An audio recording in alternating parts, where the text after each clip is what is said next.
Hi there, I'm Sean Carroll, your host for this month's Friday Night Spotlight on Science in the Movies. Our previous film, Silkwood, took a sober, fact-based look at the effects of radiation on blue-collar workers at a plutonium pellet fabrication site in Oklahoma. Our next film looks at the flip side of nuclear power, nuclear weaponry. It's an important movie from MGM in 1947 called The Beginning or the End. This docudrama is about the development and deployment of the atomic bomb. It marked the first time that a major Hollywood studio had made a movie about nuclear weapons. It opens with a fake newsreel featuring all the principals in the Redwood National Forest, placing a copy of the actual film, The Beginning or the End, into a time capsule, set to be opened in 500 years. The film is intended to serve as an ominous message for the people in 2446, just in case the atomic age turned out to be humanity's undoing. The story then goes into the step-by-step history of how science and big business were mobilized by America to achieve the atomic bomb during World War II. The script carefully instructs on what the scientists were trying to accomplish, the nuclear reaction they were trying to create, on how the bomb will work, the dangers of radiation, and the genuine fear of the unknown before the first test at Los Alamos.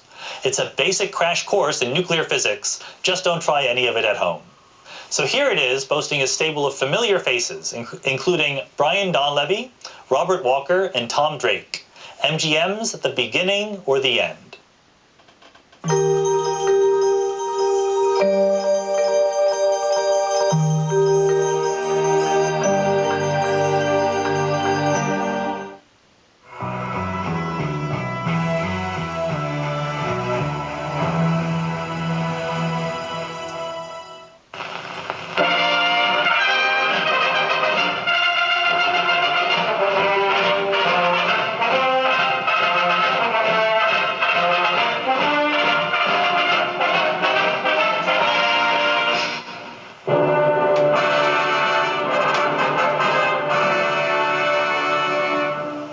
Amid the 3,000-year-old redwoods of California, scientists and dignitaries are burying a time capsule. At the base of these trees that have watched the rise and fall of many civilizations, these records of atomic progress will rest until the year 2446, 500 years from now. Here today are representatives of the three nations that made the major contributions to first harnessing atomic energy: the United States, the United Kingdom, and the Dominion of Canada. Major General Leslie R. Groves, Deputy Chief of Engineers. Beside him, Dr. J. Robert Oppenheimer of the University of California, America's foremost nuclear physicist. Representing the United Kingdom and the Dominion of Canada at this ceremony are Dean Mackenzie of Canada, Dr. Chisholm of the British Scientific Mission, and C.D. Howe, Canadian Minister of Munitions. Dr. Vannevar Bush, Director of the Office of Scientific Research and Development. Dr. Enrico Fermi, Nobel Prize winner of the University of Chicago, and Admiral William S. Parsons, Bureau of Ordnance, United States Navy. These men of all countries and creeds lent their knowledge to solving the great problems of atomic energy. Among the many items and records sealed in the time capsule were a movie projector with instructions for its use engraved on copper, and a print of the Metro-Goldwyn-Mayer motion picture dramatization, The Beginning or the End. A title expressing the fear of people today that a future atomic war may destroy all humanity. A message to future generations. Come what may, our civilization will have left an enduring record behind it. Ours will be no lost race.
J. Robert Oppenheimer. I'm an American scientist working in the year of our Lord, 1946. I'm addressing you people of the 25th century in English. Now, and I hope in your time, one of the leading languages of the world. I'm working in a physics laboratory, typical of many others, devoted to scientific research. In my lifetime, I saw the rise of the automobile, airplane, the radio, television, motion pictures, and a vast spread of knowledge. I believe, as do many others, that my age is the most enlightened in all history. And yet, during my lifetime, I have already seen 2 world wars. In them, 87 million men and women perished or were wounded. The people of my era unleashed the power which might, for all we know, will destroy human life on this earth. For you of the 25th century, we have recorded our search to unlock the atom. We know the beginning. Only you of tomorrow, if there is a tomorrow, can know the end. This story began just before World War II in German universities and laboratories. It is the Führer's decision that you scientists must develop every type of radical and secret weapons at the earliest moment. The Führer will provide whatever you need. You must give all your minds and loyalty to this great effort. The fatherland demands incessant work. The Führer must have such weapons before anyone else. Heil Hitler! Heil Hitler! Let go!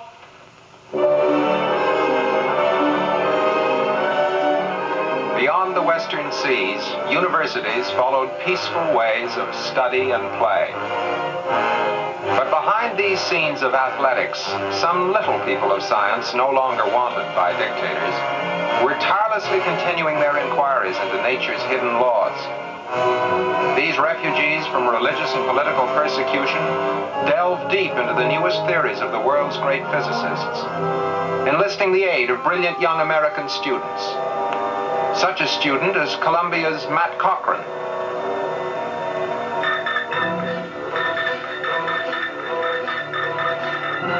Dr. Fermi! Dr. Fermi! Dr. Murray! Come quickly!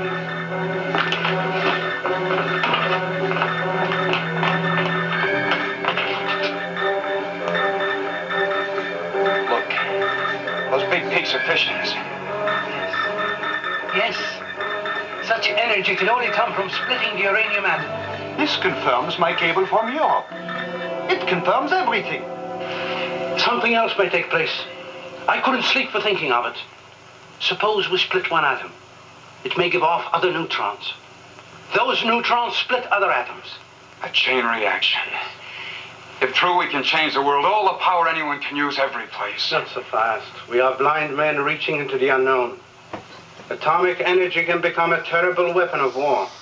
Look, we've all been educated to believe that science should help humanity, not destroy it.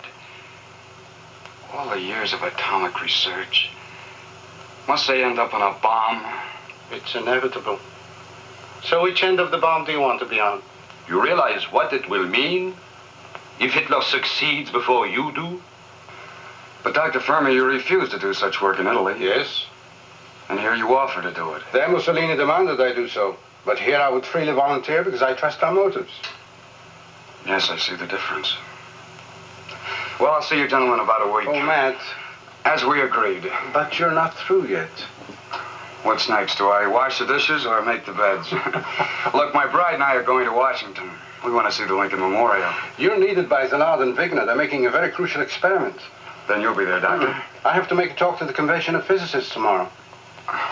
I'm returning to Europe immediately. So you must be there while they're taking the next step. That's the nice thing about science. There's always another milestone.